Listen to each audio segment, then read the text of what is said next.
Hi everybody and welcome back to my channel. It's Russell with Ink and Paper Blog. How are you doing today? I hope you are doing very, very well. It is a lovely Tuesday evening here in Northern California and it's chilly and great and sweaters and I'm just loving it. But I'm kind of horrified at the fact that it's less than 2 weeks till Christmas. I can't even imagine that this year has gone by so fast. I am coming to you today with what I'm calling my last book haul of the year, maybe.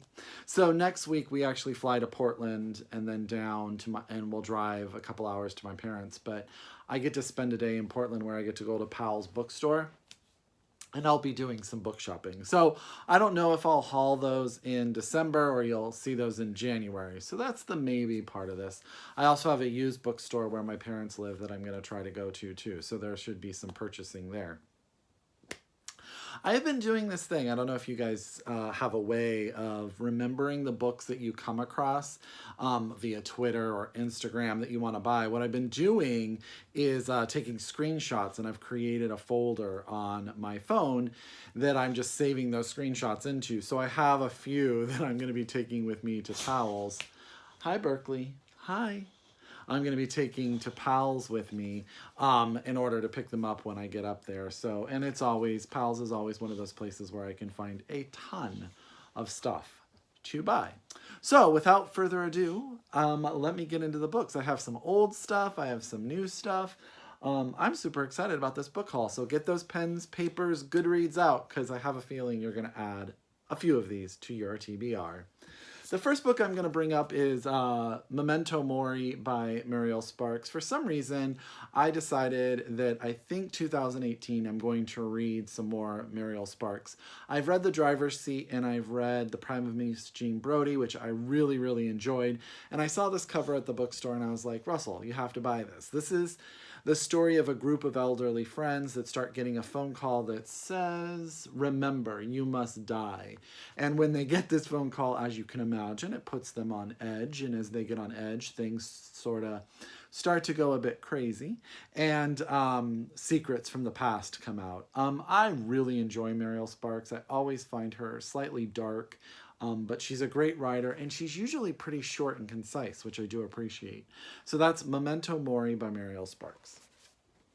The next book I got was on the recommendation of Joss over at Scribbles Reads when we got together. Actually, I think it was on a video, and then she showed it to me in person, and I finally wound up picking up A Natural History of Dragons, a memoir of Lady Trent by Maria Brennan. Now, I don't read a ton of fantasy, but I want to start reading more. And this just really sounded really good to me. And this is the story of Isabel, or Lady Trent, who in her world becomes the lead historian and person of knowledge. In my profession, we would call them an SME, regarding dragons. But this is sort of the story of how she got to that place. It's told in letters or diary form. I want to say diary form.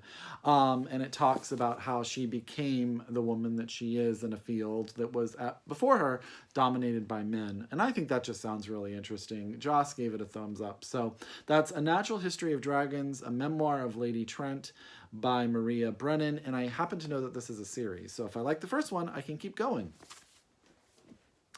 The next book I picked up, I picked up because of the cover, and that is Montpelier Parade. I'm probably saying that wrong, by Karl Geary. Now, I picked it up in the US for the cover, not recognizing that this is actually one of the books shortlisted for the Costa First Novel Award that Simon over at Savage Reads is judging.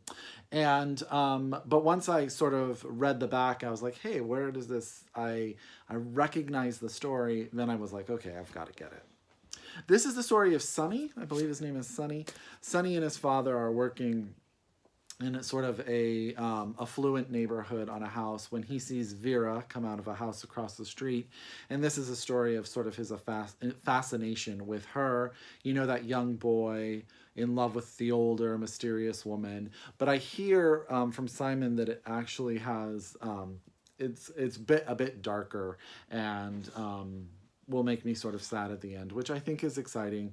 And anything that's up for a first novel prize, I like to read those debut authors and get an idea of what they're like to see whether or not I'm going to want to read them in the future. So if that sounds good to you, that's Karl, Geary, and Montpelier. I'm saying that wrong. Parade. Sorry. Here's the title. Sorry, guys. The next book was actually one of the finalists for the National Book Award, and the only one written by a man, and the only one I didn't buy in hardback, and that's Dark at the Crossing by Elliot Ackerman. I was waiting for it to come out in paperback. I hated the hardback cover.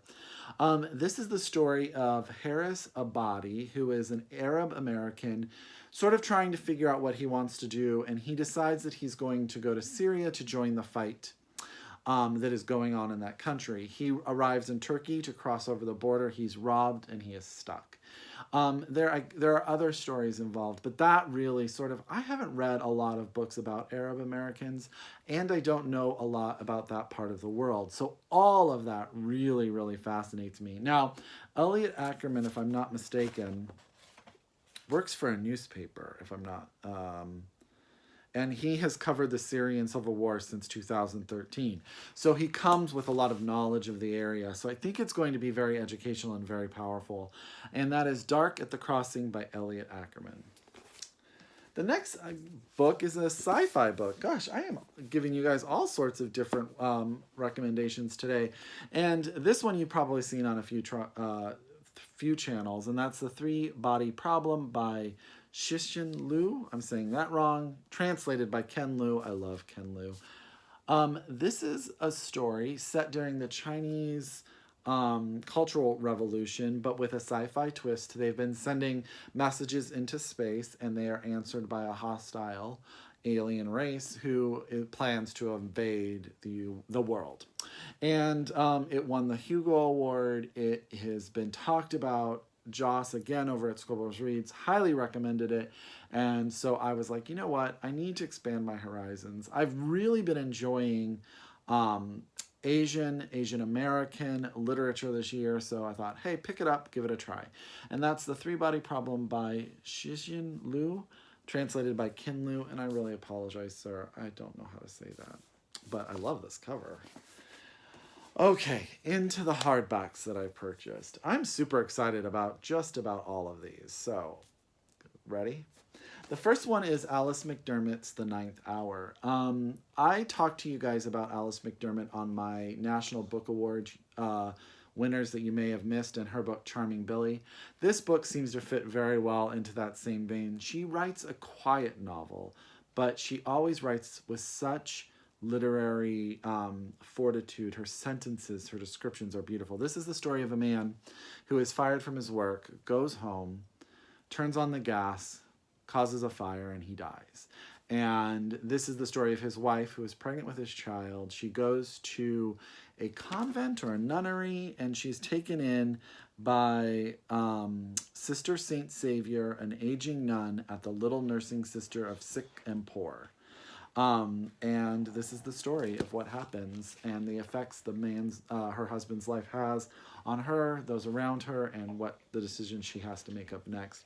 Kendra Winchester over at Kendra Winchester said that this book is very, very good. I really think Alice McDermott is an author that writes just beautifully, so I'm super excited about that. Okay, The Ninth Hour by Alice McDermott.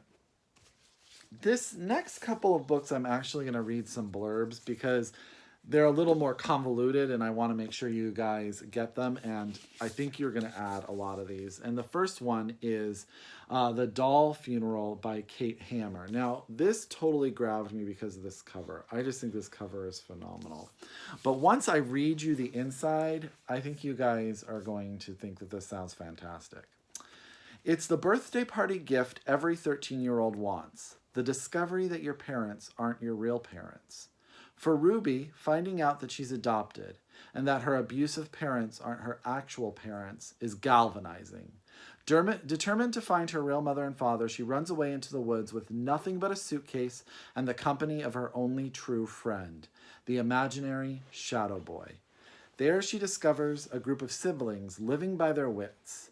They take her in, but while their offer While they offer the closest Ruby has ever had to a family, it's not always clear what is real and what is not, or who's trying to help her and who might be a threat. Told from shifting timelines and the alternating perspectives of Ruby, her mother, Anna, and even the Shadow Boy, The Doll Funeral is a dazzling follow-up to Kate's breakout debut, The Girl in the Red Coat. Now, I've seen The Girl in the Red Coat everywhere, and I've never picked it up, but for some reason, The Doll Funeral just really spoke to me. So that's The Doll Funeral by Kate Hammer. Okay, this is a chunkster, and I don't buy a lot of chunksters, guys. Look at this thing. And that's The Resurrection of Joan Ashby. The Resurrection of Joan Ashby by Cherise Wolas. And this is the story of Joan, who is an author. She gets married, and her and her husband have sort of on the same vein. Their career is going to be their focus. And then she finds out she's pregnant. And her husband becomes excited about it. She's sort of thrown off, but she winds up having her child. Even though the family is unintentional. And then it says, challenged by the raising of two precocious sons, it takes Joan decades to finally complete her masterpiece novel. Poised to reclaim the spotlight, to resume the intended life she gave up for love, a betrayal of Shakespearean proportions forces her to question every choice she has ever made. Right? The Resurrection of Joan Ashby by Cherise Wolas. I don't know. I bought this in hardback thinking, oh, I'll just read it. I may wait for the paperback because it's so bulky. The next two books are my Book of the Month Club books for this month and last month. So the one for last month I don't have to talk about much, and that's Future Home of the Living God by Louise Erdrich. This is Louise Erdrich's first foray into dystopian fiction. This is the story of the world where we as a human race start to de-evolve. I've heard some really mixed reviews about this. Some people have absolutely loved it. Some people have found it very problematic. So I may wait because I am super excited to read Louise Erdrich, but I want to read something I'm going to love more than something that may be iffy. So I'm going to wait and probably read one of her other books before I get to this one. Have you guys read it? What do you guys think? Let me know. Oh, sorry. And last but not least, I took a picture. I just think this cover is gorgeous. And this is The English Wife by Lauren Willig. And this is actually my Book of the Month Club book for this month. And I'm just going to read you the inside because once you hear it, you guys are going to want to get this. Annabelle and Bayard Van Duville live a charmed life. He's the scion of an old Knickerbock family. She grew up in a Tudor house in England. They had a fairy tale romance in London. They have 3-year-old twins on whom they dote, and he recreated her beloved family home on the banks of the Hudson and named it Illyria. I'm saying that wrong. Yes, there are rumors that she's having an affair with the architect, but rumors are rumors and people will gossip. But then Bayard is found dead with a knife in his chest on the night of their 12th night ball. Annabelle goes missing, presumed drowned, and the papers go mad.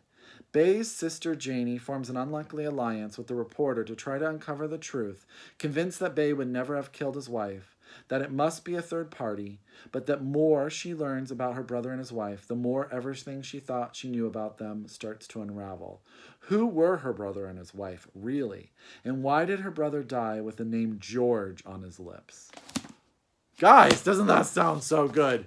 That's The English Wife by Lauren Willig. I'm so excited about that book. I don't know why. It just really excites me. So, that is my last book haul of the year, maybe. And I hope you guys like it. Have you guys read any of these? Let's talk about them below. As always, if you are a return subscriber, thank you. I welcome your comments and I welcome you watching. If you are new to my channel, welcome. I hope you like this video. Happy reading, and until next time, I'll talk to you later. Bye!